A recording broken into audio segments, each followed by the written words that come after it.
Okay, the purpose of this video is to kind of walk through use of a voluntary call-out list by control and how the procedure and process will work when the voluntary call-out lists are to be used. The simulation I'm going to do in this demo is calling out of a backup crew leader to relieve a crew leader who is currently on standby and who has reached the fatigue time limit. So control has all the voluntary call backup lists are maintained in this binder in the control room with tabs for each one of the positions. In this case, we're going to be using the distribution maintenance crew leader field list. If there's not a list present in the book at any time, control should then go to Dropbox and get the most current list and put it in the binder. The order in distribution maintenance is generally by seniority. For some of the non-distribution maintenance groups, it'll be laid out by my work during the day, my work at night. So this may be the most, if this was the call out list for crew leader maintenance for one of the water treatment plants, it may have the crew leader that's normally assigned there as first, regardless of seniority. But in the case of distribution maintenance, the lists are initially set up in seniority. These are only changed now when the supervisor of that group adds a new employee or takes off a new employee when they've either moved on or moved out of the group. There's no longer any 2-week rotational list or anything like that. This is the list until it is replaced by the supervisor of the group where it applies. So with that, when a distribution operator uses these lists, they will go through, find the appropriate list, make note of the date they're going to use the list, and the location. The list is only used for one call out. So in this case, it'll be 123 Main Street. This is a demonstration list for purposes of the video, so none of these numbers are correct. So pay no attention to that. It's for demonstration purposes only. So when control looks at this list, there is no start here marks.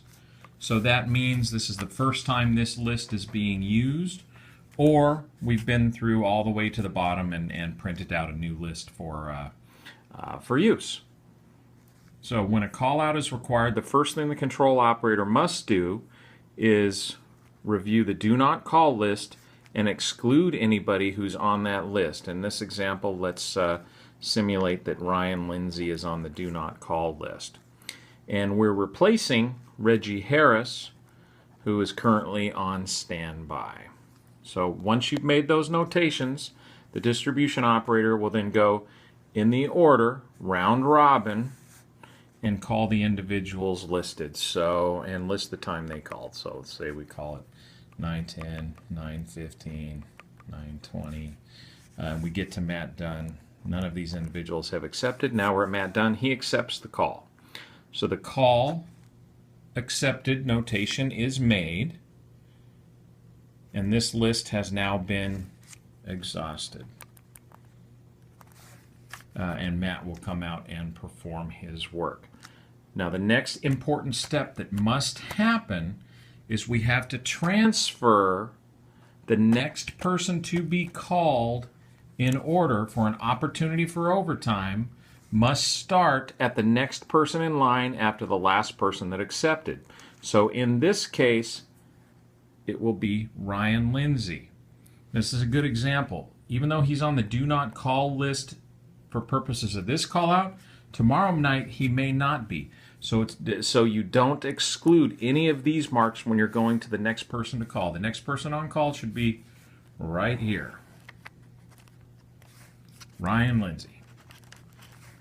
Now, very important, once this list is complete, it's then archived and in the morning PDF'd and emailed to the supervisors. But Before this list is archived, the distribution operator must prepare the list for its next use. So they have to take this list, Ryan Lindsay is the next person to call, go to the list to be used next, and make a notation, call Ryan Lindsay next. Now this list is complete and ready for the next call out. So let's simulate that it's now the next night, and it's time again to call out a crew leader to relieve the standby crew leader. So Reggie's still on standby, Ryan's still on the do not call list.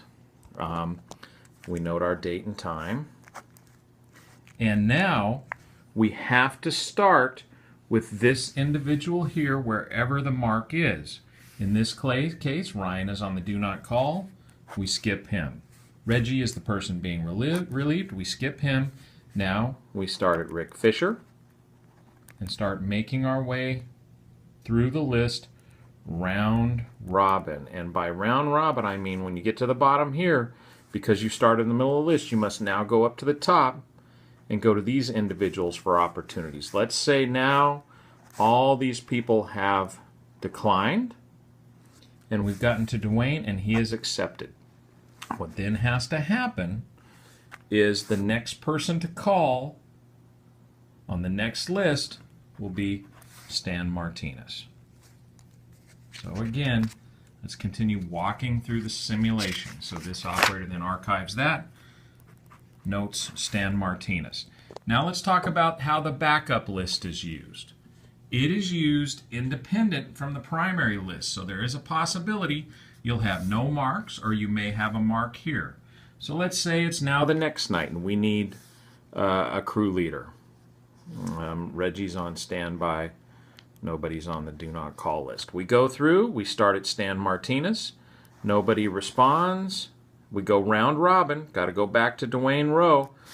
Nobody has responded here, so this list, or excuse me, this notation does not change. These are all nobody responded. Now we have to go to the backup list. When using the backup list, the process is the same. The distribution operator sees that there's no start here mark, so it means you start at the top of the list, and they have to go through anybody that's on standby or on the do not call list and exclude them, and then start at the top. And as they go through, they enter the time and the result. Time and result, time and result. In this case, let's assume John Riccobona has accepted. Now he comes out, performs his crew leader, acting crew leader duties. Again, this list is now exhausted. Next person to call is Johnny Eskew. When the operator's done with this sheet, they have to now transfer both of these marks. So the next sheet is ready for use. So Stan Martinez and Johnny Eskew. Stan Martinez is the next to call. Johnny Eskew is the next to call. So if this list is needed the next night, the start here person, Stan Martinez, goes round robin. Nobody shows up. Backup list has to be used. Johnny Eskew starts, round robin, and there you go. So that's how the voluntary call-out lists will work within the control group when needed under the revised procedure.